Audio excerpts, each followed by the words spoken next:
اور اس دن مجھے پہلی بار امی پر غصہ آیا تھا۔ گھر آ کر میں نے امی سے صرف اتنا کہا تھا کہ کاش اگر آپ مجھے اتنا سمجھا دیتے کہ وہ پیسوں میں ان سے پوچھ کر لے لیتا تو وہ مجھے کبھی نہ منع کرتے۔ آج جتنی بے عزتی میری وہاں دکان پر ہوئی ہے اتنی میں نے اپنی پوری زندگی میں محسوس نہیں کی۔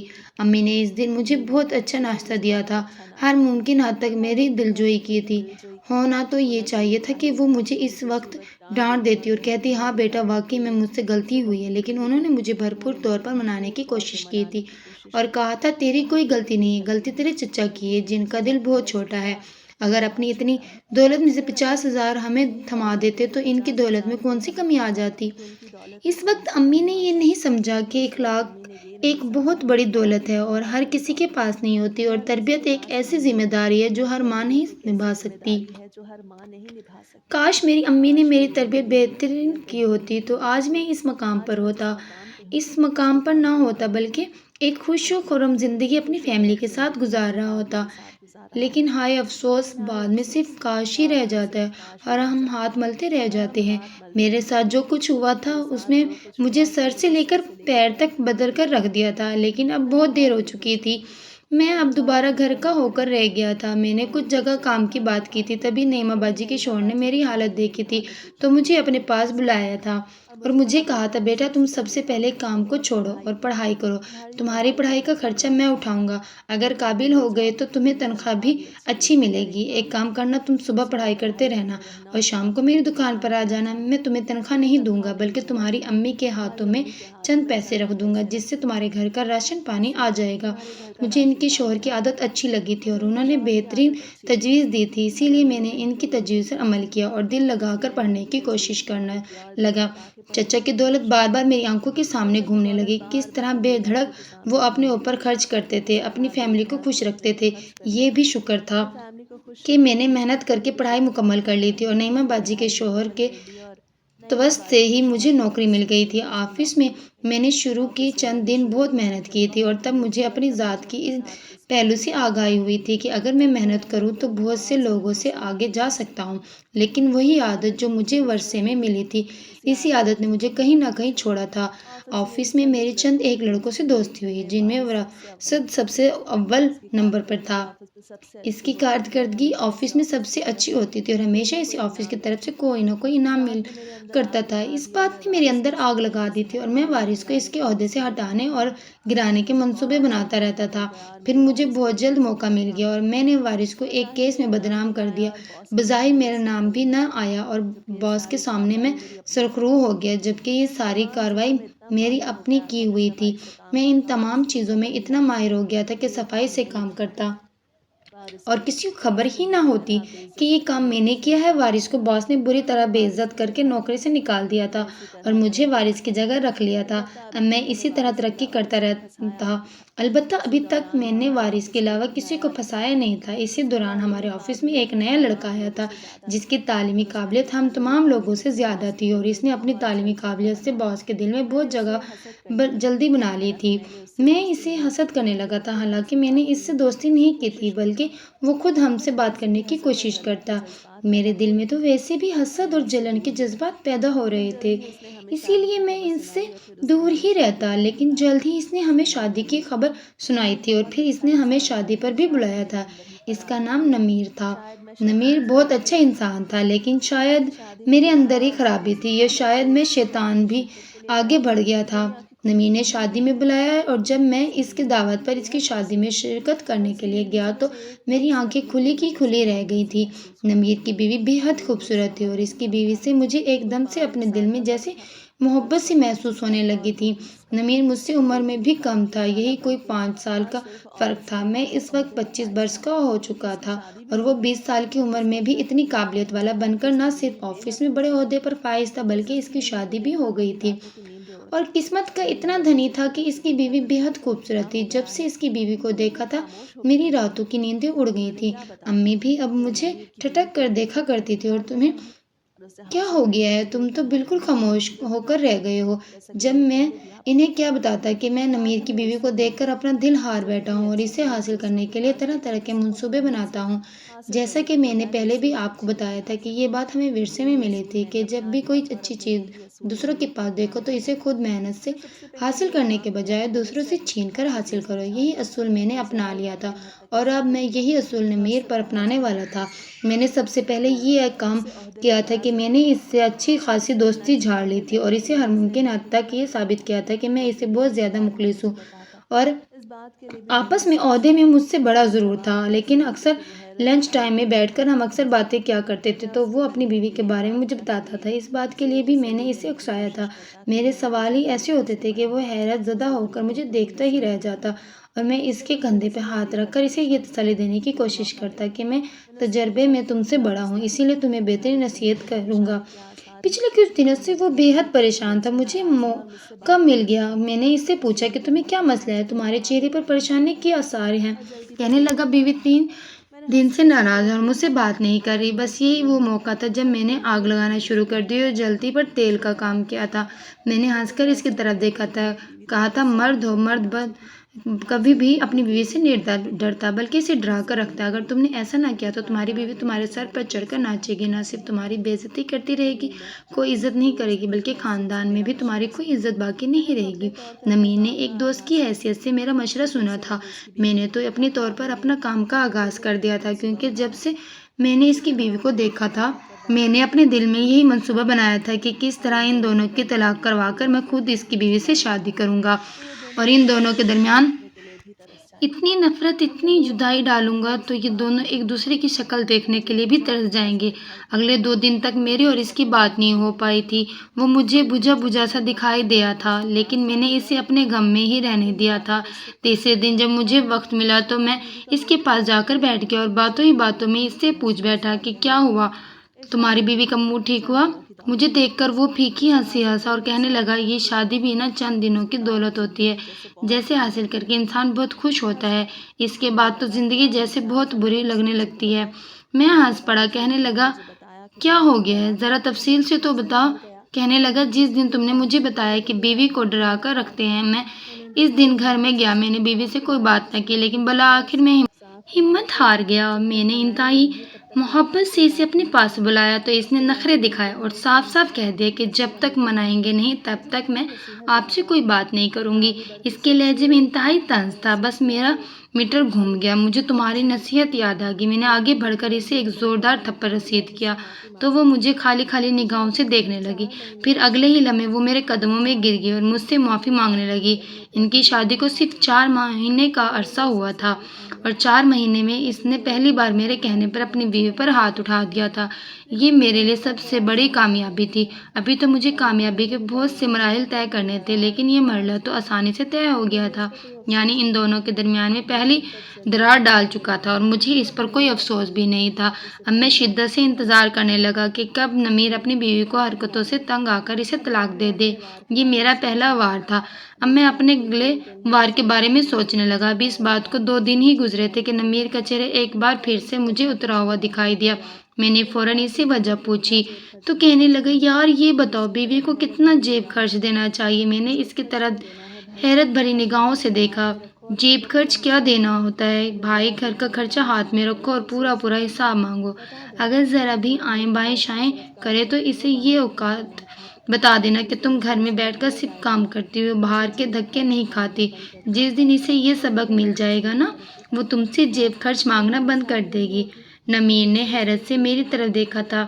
یار یہ ناانصافی نہیں ہوگی؟ میں تم سے اسی لیے پوچھ رہا ہوں کہ مجھے لگتا ہے کہ تم ہمارے گروپ میں سب سے زیادہ سمجھدار ہو اور میری چونکہ نئی نئی شادی ہوئی ہے، ابھی امی سے یہ بات کہی نہیں سکتا، اسی لیے تم سے پوچھ رہا ہوں۔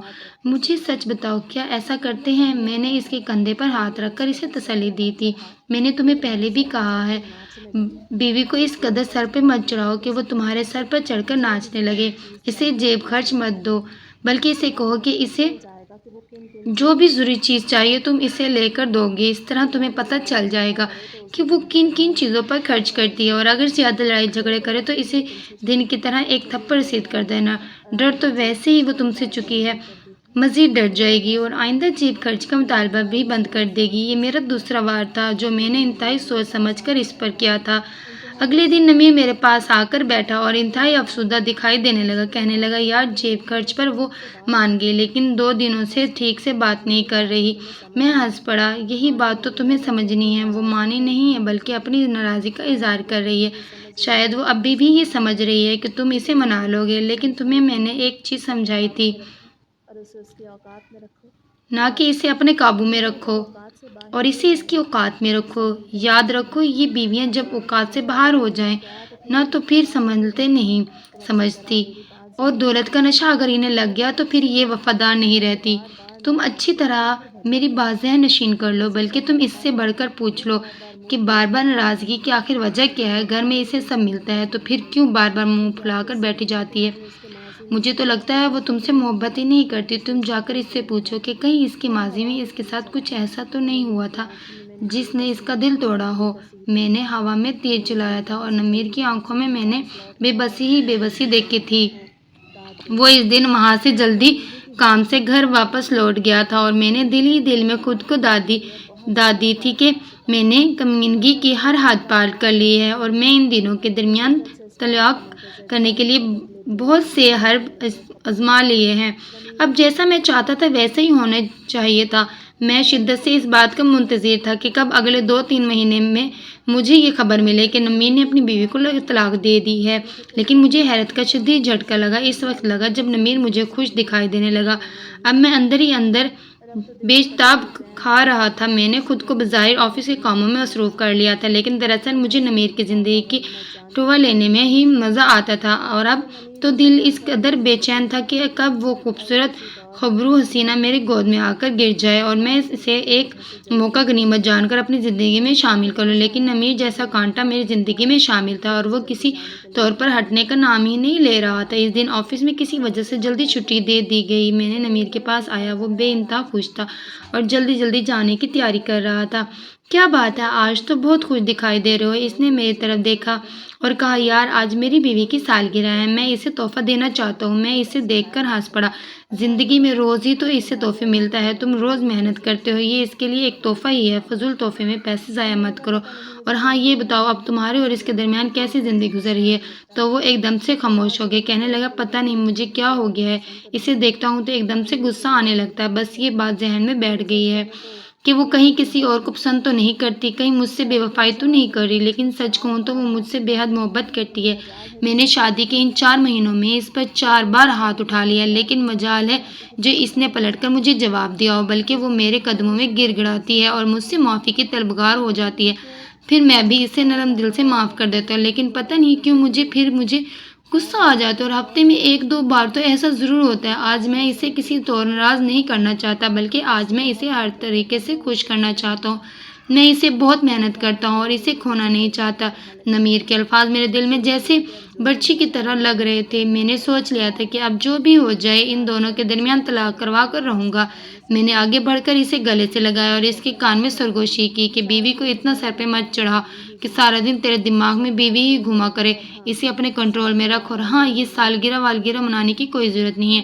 نمیر میری طرف دیکھ کر رہ گیا۔ اس سے کیا ہو گیا؟ اس نے مجھ سے پوچھا۔ وہ ہر بار تجھ سے یہی امید لگائے گی، اور اگر کبھی کاروبار میں کوئی اونچ نیچ آ گئی اور تیری سیلری وقت پر نہ ملی یا کسی اور خرچے میں تیری سیلری استعمال ہو گئی تو یہ منہ پھلائے گی، ناراضگی کا اظہار کرے گی اور تیری ساری محنت کو منہ مٹی تلے دبا دے گی اور اپنے رویے ثابت کرے گی تو ایک گھٹیا مرد ہے جو اس کے لیے کبھی خوشی نہیں خرید سکتا۔ لہٰذا ایسی عورت کو تو قابو میں رکھ کر سر پر مت چڑھا، ورنہ ایک دن وہ سر پر ہاتھ رکھ کر روتا رہے گا۔ جہاں تک تیری باتوں سے مجھے پتہ چلتا ہے کہ تیری بیوی بہت ضدی ہے، اور ضدی عورتوں کا علاج یہی ہے کہ تو ان کی لگام میں کسی کو تھام رکھ۔ اب گھر جاؤ اور آرام سے آرام کر، کوئی ضرورت نہیں ہے ان جھمیلوں میں پڑنے کی۔ میں تیرا دوست ہوں، تیرے ساتھ مخلص ہوں، اور تجھے اس لیے نصیحت کر رہا ہوں تاکہ تو اپنی بیوی کو سمجھا دے، ورنہ تیری زندگی جہنم بن جائے گی۔ میں نے اپنے طور پر ایک لیکچر اسے دے دیا تھا۔ اس کی آنکھوں میں جھانک کر میں نے دیکھا تو مجھے سمجھ آ گیا کہ وہ میرے لیکچر کو اپنے دل میں اتار چکا ہے، اور اب میں شدت سے اس خبر کا انتظار کرنے لگا کہ نمیر نے اپنی بیوی کو طلاق دے دی ہے۔ اگلے 3 دن تک وہ مجھے آفس میں نہیں دکھائی دیا تھا۔ مجھے تشویش ہوئی تو معلوم ہوا کہ وہ بیمار ہو گیا ہے۔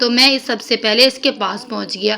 وہ رونے لگا، کہنے لگا یار مجھے کیا ہو گیا، مجھے سمجھ نہیں آ رہا۔ بیوی پر جیسے ہی روب جھاڑنے لگتا ہوں تو وہ میرے ہاتھوں سے پٹ جاتی ہے، کوئی ایسی حرکت کر جاتی ہے کہ میں اب تو روز اسے مارنے لگا ہوں، اور 2 دن سے تو میں خود اتنا بیمار ہو گیا، لیکن اس کے باوجود بھی اس نے میری اتنی خدمت کی۔ مجھے لگتا ہے کہ میں ہی غلط ہوں، مجھے اس سے اپنا رویہ ٹھیک کر لینا چاہیے۔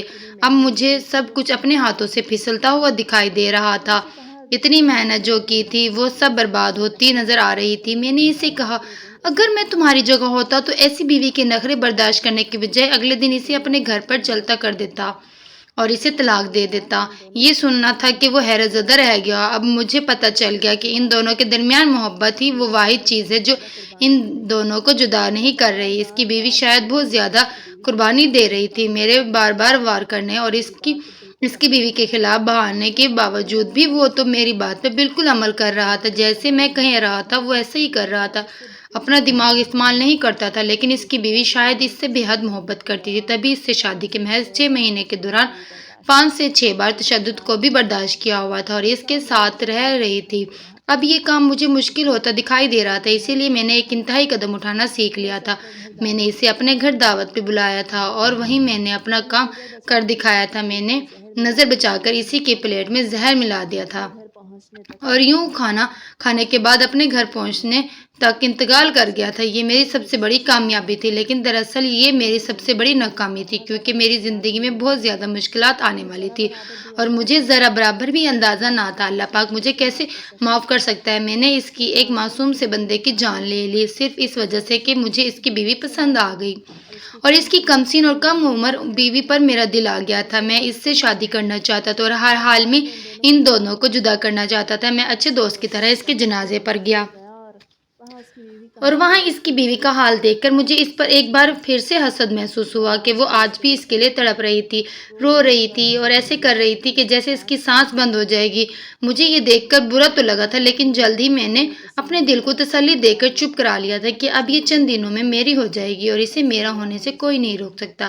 اس کے آنسو دیکھ کر میں نے دل ہی دل میں کہا تھا کہ اب میں تمہارے آنسو خود اپنے ہاتھوں سے صاف کروں گا، بس تمہاری عدت گزر جائے، اس کے بعد میں تمہارے لیے رشتہ لے کر آؤں گا اور خود کو اتنا نیک ثابت کروں گا کہ تم مجھ سے شادی کرنے کو راضی ہو جاؤ گی۔ یہ منصوبہ میں نے دل ہی دل میں بنا لیا تھا اور میں نے امی کو بھی بتا دیا تھا کہ مجھے اپنے دوست کی بیوہ سے شادی کرنی ہے۔ جیسے اس کی عدت ختم ہوئی آپ اس کے رشتہ لے کر اس کے گھر جائیں گے، بلکہ آپ ایک کام کریں، ہر ہفتے اس کے گھر تسلی چلی جایا کرنا اور اسے دلاسا دیا کرے، تسلی دے کر یہ بات اس کے ذہن میں ڈال دی جائے کہ میں اس سے شادی کا خواہش مند ہوں۔ میں اکثر کبھی اس کے لیے فروٹ بھیجتا تو کبھی اس کے لیے امی کے ذریعے کوئی ایسی چیز بھیجتا جس سے وہ خوش ہو جاتی، اور جب امی آ کر یہ بتاتی کہ وہ بہت خوش ہوئی ہے تو میرے دل کو سکون مل جاتا۔ میں جو پہلے ہی شیطان کے راستے پہ چل پڑا تھا، مجھے ذرا برابر بھی افسوس نہیں تھا کہ میں نے نمیر کا قتل کر دیا ہے۔ 4 ماہ بہت آسانی سے گزر گئے تھے اور اس کے بعد میں نے باقاعدہ طور پر اس کی بیوی کو نکاح کا پیغام پہنچایا تھا۔ حیرت انگیز طور پر اس نے نکاح کا پیغام بغیر کسی چوہ چرا کے قبول کر لیا تھا، اور یہ بات مجھے اسی وقت سوچ لینی چاہیے تھی، لیکن اب سب کچھ ہاتھوں سے نکل گیا تھا۔ شادی کی پہلی رات میں میری بیوی نے ایک عجیب حرکت کی تھی۔ میں نے اس سے پیار محبت کی باتیں کی تھی اور پھر اس نے اپنے کپڑے بدلنے کا اشارہ کیا تھا۔ نہ جانے کیوں مجھے نیند آنے لگی تھی۔ مجھے شک گزرا کہ شاید دودھ میں کچھ ملا ہوا ہے، اس کی وجہ سے مجھے نیند آ رہی ہے، لیکن پھر یہ سوچ کر سر جھٹک گیا کہ ہر کوئی میری طرح شاعتی دماغ نہیں ہوتا، اور ویسے بھی میں نے اسے بڑی محنت کے بعد حاصل کیا تھا، اسی لیے نہیں چاہتا تھا کہ کوئی بدمزگی ہو۔ جو جیسے ہی باہر آئی تو یہ ہوا دیکھ کر حیران رہ گئی کہ اس نے سفید رنگ کے ایک عجیب و غریب کپڑے پہنے ہوئے تھے اور انہیں دیکھ کر مجھے کفن کا گمان ہو جاتا تھا۔ مجھے دیکھ کر وہ عجیب سے انداز میں مسکرائی اور پھر لائٹ بند کر کے لیٹ گئی تھی۔ اس کی سسکیاں مجھے سنائی دے رہی تھی۔ مجھے لگا کہ شوہر یاد آ رہا ہے۔ میں نے آگے ہاتھ بڑھایا تو اس نے میرا ہاتھ جھٹک دیا اور کہا ابھی میں ان تمام چیزوں کے لیے تیار نہیں ہوں، مجھے کچھ وقت چاہیے۔ میں 3 دن بعد خود آپ سے یہ تعلق قائم کر لوں گی جس تعلق کی وجہ سے آپ نے مجھ سے شادی کی ہے۔ یہ سننا تھا کہ میں ایک دم سے پرسکون ہو کر سو گیا۔ اگلی صبح جب میری آنکھ کھلی تو کیا دیکھتا ہوں کہ وہ گھر پر بھی موجود نہیں ہے۔ مجھے سخت تعجب ہوا۔ میں نے ملازمہ سے پوچھا تو اس نے کہا بی بی صاحبہ تو گھر سے باہر گئی ہوئی ہے اور کہا ہے کہ وہ جلد گھر واپس لوٹ آئیں گی۔ ہماری شادی شرط پر ہوئی تھی کہ میں اسے اپنے گھر لے جانے کے بجائے اسے کہ میں گھر میں آ کر رہنا شروع کر دوں۔ اندھا کیا چاہیے تھا، 2 آنکھیں۔ میں نے فوراً اس سے رضامندی ظاہر کر دی اور اس کے ساتھ رہنے لگا۔ میں صرف اس کی خوبصورتی کے پیچھے پاگل نہیں ہوا تھا، بلکہ نمیر کی باتوں سے مجھے اندازہ ہو گیا تھا کہ وہ اچھے خاصے پیسے والے گھر سے تعلق رکھتی ہے۔ اس کا باپ ایک اچھا خاصا بزنس مین ہے جس نے اس کے نام پر جائیداد کی ہوئی تھی۔ دوسری طرف نمیر بھی ایک رئیس انسان تھا، لیکن اس نے اپنا تجربہ بڑھانے کے لیے کچھ عرصہ وہاں نوکری کرنی چاہی تھی اور میرے جال میں پھنس گیا تھا۔ اس نے بھی اپنی بیوی کے لیے کافی جائیداد چھوڑی ہوئی تھی جو اب آہستہ آہستہ اس کے نام پر منتقل ہو رہی تھی، لیکن اب جلدی یہ سب کچھ میرا ہو جائے گا، میں نے دل ہی دل میں سوچا تھا۔ اگلے دن میں شام تک گھر میں اسی طرح دندناتا پھرتا رہا۔ وہ نہیں آئی تھی اور شام ہوتے ہی وہ اندر آ کر اپنے کاموں میں مصروف ہو گئی تھی۔ مجھے بہت دکھ ہوا تھا کہ بھلا یہ کیا بات ہوئی، میری اس سے ابھی بھی شادی ہوئی ہے اور یہ مجھے ذرا بھی منہ نہیں لگاتی ہے۔ میں نے اس سے شکوہ کرنا چاہا تو اس نے مجھے کہا کہ میرے سر میں بے حد درد ہے، ہم کل اس بارے میں بات کریں گے۔ اس نے اپنے واش روم میں قدم رکھا تھا اور دروازہ بند کر دیا تھا۔ میں سمجھا کہ شاید وہ اب میرا دل خوش کرے گی اور مجھے میرے شوہر ہونے کا حق ادا کرنے کی اجازت دے گی، لیکن جیسے ہی وہ کمرے کے واش روم سے باہر آئی تو یہ دیکھ کر میں اچھل پڑا کہ اس نے کل رات والے ہی کپڑے پہنے ہوئے تھے اور اس کے کپڑے کو دیکھ کر مجھے عجیب سا خوف محسوس ہوتا تھا۔ ایسا لگتا تھا کہ جیسے وہ کفن پہن کر سو رہی ہے اور مجھے پھر ٹھنڈے پسینے آنے لگتے تھے۔ تم یہ کپڑے کیوں پہنتی ہو؟ بالآخر مجھ سے رہا نہ گیا تو وہ ہنسنے لگی۔ کیوں آپ کو ان کپڑوں سے خوف آتا ہے؟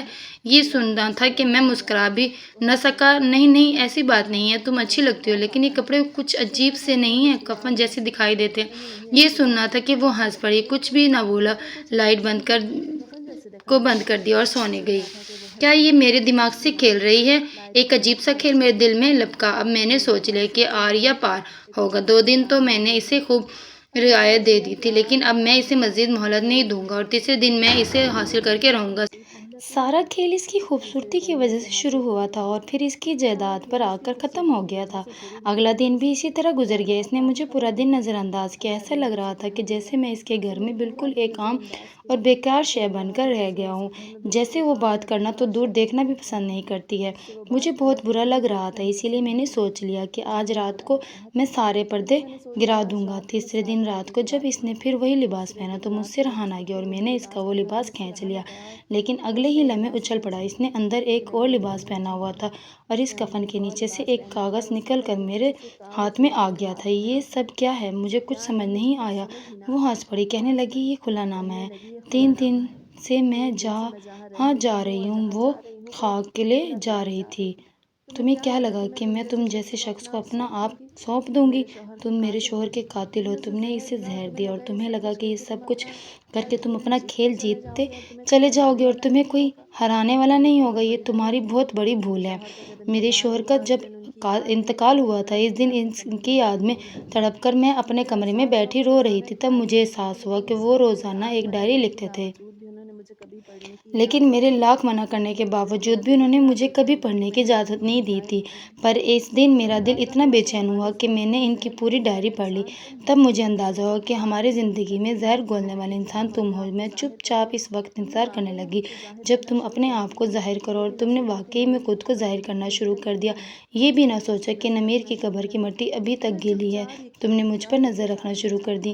میں نے چپ چاپ یہ کھیل کھیلا اور تم سے شادی رچا لی، لیکن اب میرا تم سے کوئی تعلق نہیں ہے، بلکہ تمہارا تعلق اب ان سے ہے۔ اس نے دروازے کی طرف اشارہ کیا تو میں اچھل پڑا۔ وہاں پولیس کی بھاری نفری موجود تھی۔ اس نے ان 4 مہینوں میں عدت کے دوران تحقیقات کر کے میرے خلاف ہر مقدمہ کھول دیا تھا، یہاں تک کہ چچا کی دکان کی چوری کا مقدمہ بھی اس کے نظروں سے سامنے آ گیا تھا۔ وہ بہت شاطر تھی اور واقعی میں اس نے مجھے بری طرح پھنسا دیا تھا۔ ہر وہ نعمت جو دوسروں کے پاس وہ اسے حاصل کرنے کا نہیں سوچتے۔ یہ آخری الفاظ تھے جو اس نے مجھ سے کہے تھے۔ میرے ہاتھوں میں ہتھکڑیاں لگائی جا چکی تھیں، ہر کیس میرے خلاف کیا گیا تھا اور قتل کے الزام میں تو مجھے عمر قید کی سزا سنا دی گئی تھی۔ امی کا انتقال ہو گیا تھا، وہ یہ صدمہ برداشت نہیں کر سکی تھی۔ میری بیوی بھی اب بیوی نہیں رہی تھی، جس کی وجہ سے میں نے سب کچھ کیا تھا وہی حاصل نہیں ہوا تھا اور میرے سارے خواب ادھورے رہ گئے تھے۔ آج میں جیل کے سلاخوں کے پیچھے بند ہوں اور اپنی موت کا انتظار کر رہا ہوں، کیونکہ میں نے ایک معصوم کا قتل کیا تھا اور اپنے نفس کے ہاتھوں مجبور ہو کر انسانوں سے حسد کرنا شروع کیا تھا، اور پھر حاسد کی زندگی کا یہی انجام ہونا تھا کہ میں جیل میں مچھروں کے بہتات میں بیٹھا اپنی موت کے انتظار میں ہوں۔ اگلے 2 مہینے کے بعد اندر اندر مجھے سزائے موت ہو جائے گی۔ میں اللہ سے اپنے گناہوں کی معافی مانگتا ہوں، لیکن مجھے اپنا دل خالی خالی سا محسوس ہوتا ہے۔ شاید میں گناہوں کی دلدل میں اس قدر گر گیا ہوں کہ اب معافی بھی کوئی گنجائش باقی نہیں رہی۔ اب میں اس بات کا منتظر ہوں کہ کب موت مجھے آ کر گلے لگا لے اور میں اس دردناک زندگی سے چھٹکارا حاصل کر لوں۔ یہ زندگی دراصل مجھے میرے بڑوں کی طرف سے ورثے میں ملی تھی، جسے میں نے سدھارنے کے ذریعے برابر بھی نہ سوچا تھا، بلکہ شیطان سے بھی بڑھ کر کام کیے تھے، اور اب میں ان کاموں سے کرموں کا نتیجہ دیکھ رہا ہوں۔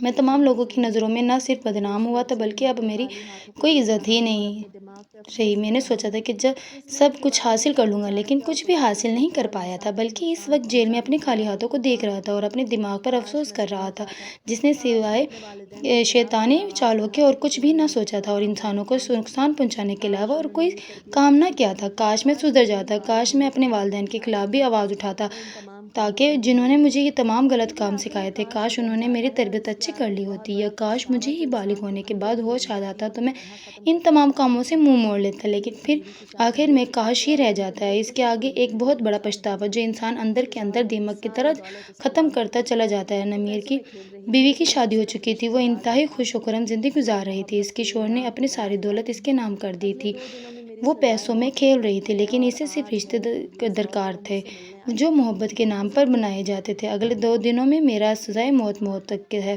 اور آج حیرت انگیز طور پر وہ مجھ سے ملنے آئی تھی۔ اس نے مجھے دیکھ کر ہنستے ہوئے میری حالت پر افسوس کیا تھا اور صرف اتنا کہا تھا کہ اگر خود محنت کر کے وہ مقام حاصل کر لیتے تو جو دوسرے حاصل کرتے، تو آج تم یہاں تک نہ ہوتے، بلکہ اپنے دماغ کے بل بوتے پر بہت اچھی جگہ پہنچ چکے ہوتے۔ پر کیا ہے کہ تم نے اپنی توانائی کو غلط کاموں میں صرف کیا، اور اب تم عذاب کا مزہ چکھو گے۔ آگے کی زندگی میں بھی تمہارے لیے منتظر ہے۔ میں نے کرب سے اپنے آنکھیں میچ کر اپنے سر کو جھکا لیا تھا۔ جتنی ذلت میں نے خود اپنے ہاتھوں سے کمائی تھی، اس کے بعد یہی سب کچھ ہونا تھا۔ میرا سر جھکا ہوا تھا اور میرے کندھے جیسے ڈھلک سے گئے تھے۔ اس کے علاوہ میں اپنی زندگی میں شرمندگی کے سوا کچھ حاصل نہیں کر پایا تھا۔